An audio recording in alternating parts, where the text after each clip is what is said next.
واتكم مليون جاتي مسدي جاني aha maallaqa okay maallaqa miiliyoona wali guurtee dhageessee naa bilbiltee ammaati إيه مليون جلنا ولي كبدا فوقي تكنا بتغان kanaaf takkaanaan bilbiliin har'a naa bilbilte إيه مليون جا أي ميجي وبروا ما لك لا في من أمني كذا أسوق زين دعو يا رتيجة برامتان أوغي تمشي دور obboleessa kiyya kanaaf qaanuu barna dhibee bar waamalee akka hin dawwalle beekeeti bar ati gisee gaafa geema kiyyaatis akkasi dawwalte jechuu ati koo himin maalat no maalleen kiyyaa miti erga uummataati kiyya seete takkan abidii an bakka fooqii takkan barbaadan fooqii kuulal bariidduu takka bifnee ta'e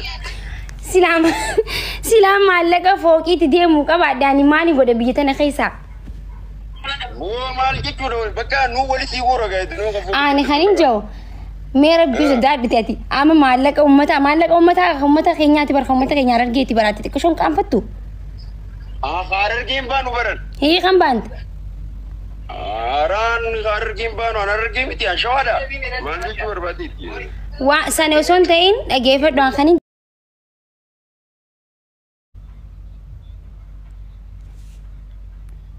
hii Tabiyetiya tani nambe bokkamitti osoo maallaqa jila na qabdu anta yeetin yaa obboleessa an summunii tagan qabu maallaqa ummata ati bar aha leenci gisee akkasi mana kiyya yaa mana kiyya waanuma maallaquma kiyya seetee dawwaltee jechuu ammaati keetuman seeqaayaan keetin seeqaaya sila amma silaati kiyyaa'u ta'e maal akkasii godhuuf bilbiltee fooqii akkanaa bichuun barbaada mee wallaahi jee fooqiin sii bita adda faadha fooqii jaasa xiqqishe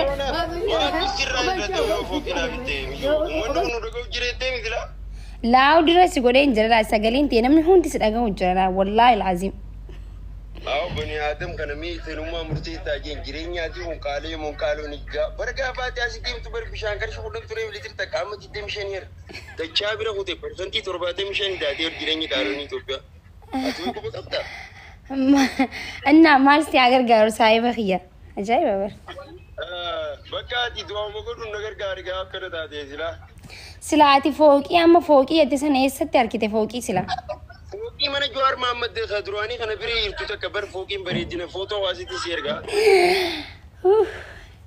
Sanu mana Jawar Madira manni fooqiin Eega biyyo achi biratti ilaalka maaki hotel geengeen bane hagam takka olirraa deemime hotelinu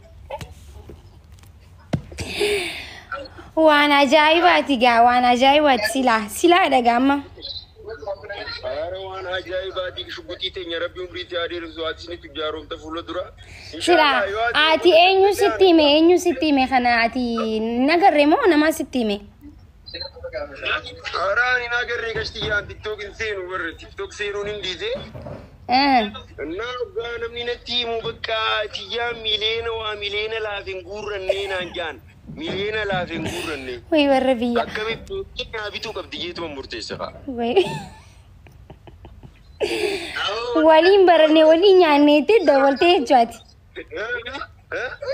waliin baranne waliin nyaanneetti dabaltee ammaati sila Eega miyyoo biyya tiyyaan akkamitti fooqii guddoo tan osoo harkuun maallaqa dila kana mana Jawar Mohammed cina maakii hotel gidee geetanuu laal kaamee achi alhamdulillah wanni akkasi bareedaatu gaatana ranya way garaa kayyana dhukkube ajaa'iba qabda wallaahi laaziim Abo maalleeni ka ummataati jay maallaqa naan guure ka ummataati khiyyaamiti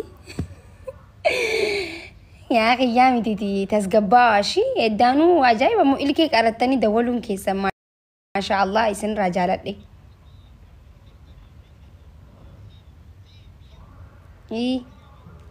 si dhaga'utti hin jira bar umrii si adeereessu hoteela banuu dadhabdees naatti ban Yo hoteela banuu dadhabdees naasii bane Hai hoteela eessa maallaqa fidee hoteela banaa sin jee baran hoteela kaja hoteela maalii baat waan si kijibu jiru si fakkaata hoteela maaliitiin bana hai Naabbanaan naabban inshallah lotarii mureetiin jira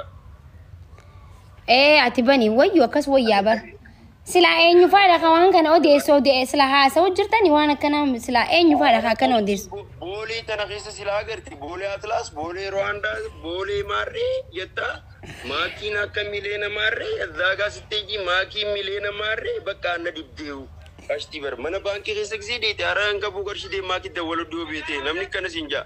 Hai. Garaan ani kuyeera. Ara qashti barri. Yaa balisa ya. Ani qarshii takka on qabu tiyaabu jechuudha ani qarshii takka on qabu laa geemaa wata wajjin jiru. Maallaqa uummata tiyaabu maallaqa yaa miti. Bakka ittiin himaadhiiti warra akka biratti hubate hundi ittiin himaa. Ittiin miti sila. Isaan akka nama hedduu haasa'u jira isaa moo maali poostara fa'aa laxxafinaare. Abbichuu fa'aan saayiboonni kan keessaniif natti bilbilan. Mata dirqitteef itti waleera ngaa. Dukkaanatti itti ummata. Ajaa'iba. Ajaa'iba qabdan wallaahi laazim isin bar wallaahi cisnaachuu ko warra ajaa'iba. Ajaa'iba qabdan. Mee amma deemna geetti obboleessa kiyya wayyee qabdaati. Ifiifuu maallaqa hin qabu.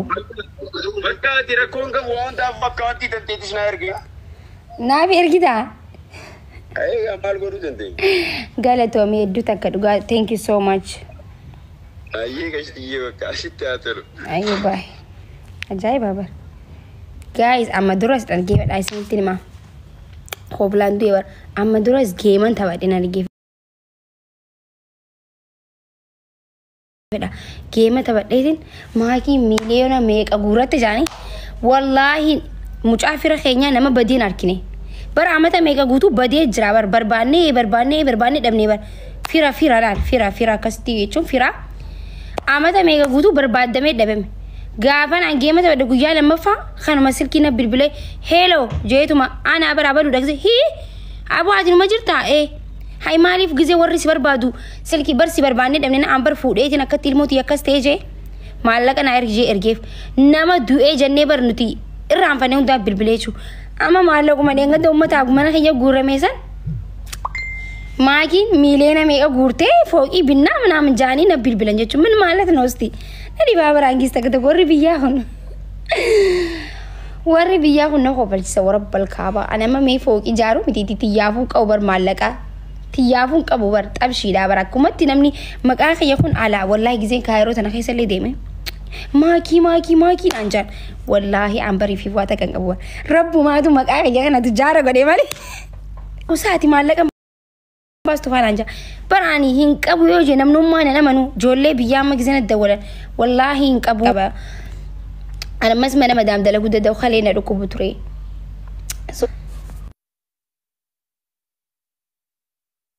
Makaa dhageeffadhaa silkiin na bilbilamaa jiraatiti. Gizee amma dawalan gizeen maakii akkan ana waan hin qabu raan hin ergaaf hunda isaaniitu wallaahi ijoollee saayibatiyyaa gizeen qabu man ergaaf hin qabu yoon jee inuma na namanan jechuu befitsum na namanan wallaahi inuma na namanan bakka rabbiin bakka tujjaara naa godhu aamin jamee du'aa naa godha akka biyyi guutuun amma akka tujjaara naa haasawaa jiran kanatti istiil biyya tana keessatti laakkuma tujjaara miir naa du'aa godha miskiina wayi yadaa guddaa nagaruu amadnoo jee yadaa guddaa akka qiyyaan miskiina taatanii maqaa keessan tujjaara haa ta'u rabbi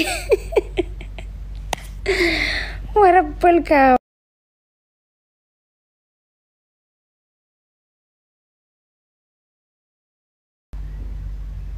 sagaleen isaanii dhaga'amutti jiru akka sagaleen isaanii dhaga'amnetti neetworkiin illaa akka amma dura wallaggaa neetworkii dhaamsanii uummata keenya rasaasa waadan sanitti uummata keenya kan sirkaa rasaasa waadaa jiran neetworkii irraa cufanii jechuudha. Kanaafuu nuti isaaniif sagalee ta'uu qabna. Dirqama Oromummaa keessan bahadhaa.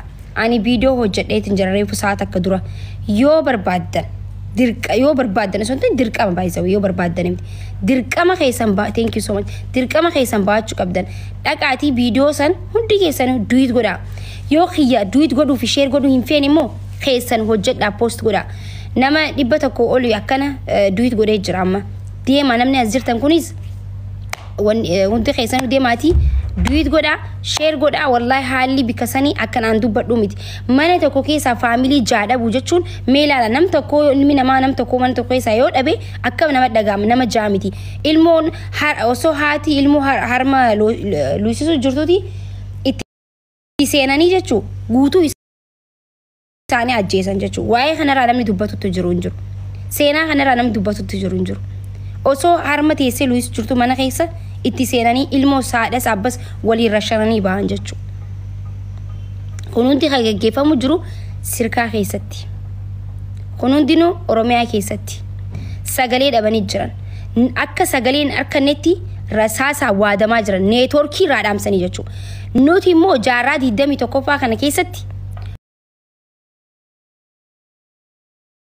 argitanii jirtan amma Oromoon dur malee bara ammaa kana keessa osoo dhaloonni qubee jiru osoo dhaloonni waadamuutiin lafa isaa Oromoon gadhiisee deemuu qabu. Harargeen sababa beelaatiin lafa isii gadhiistee deemtee jirti. Garuu uummata keenya Harargee lafa isaa